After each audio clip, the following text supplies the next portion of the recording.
Hello guys, welcome back to our channel. In this video, we are going to help you to determine the Lewis structure of XeCl4. It's a chemical formula of xenon tetrachloride. For that, let us count the total number of valence electrons. We have one xenon atom having 8 valence electrons and 4 chlorine atoms having 7 valence electrons. Now that gives us a total of 36 valence electrons. Now for the arrangement of atoms, we will put xenon atom in the center and arrange chlorine atoms around it somewhat like this. And to show a bond, we will place pair of electrons in between each atoms. This way, we have used a total of 8 electrons and we are still left with 28 more electrons. If you see, chlorine atom needs 6 more electrons for complete octet.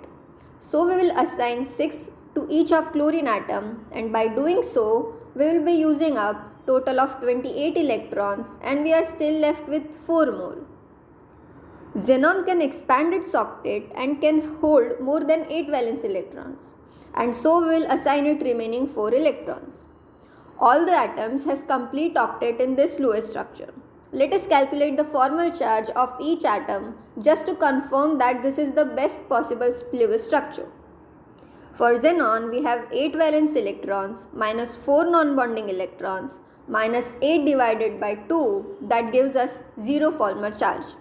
For chlorine, we have 7 valence electrons minus 6 non-bonding electrons minus 2 bonding electrons divided by 2, that gives us a formal charge of 0.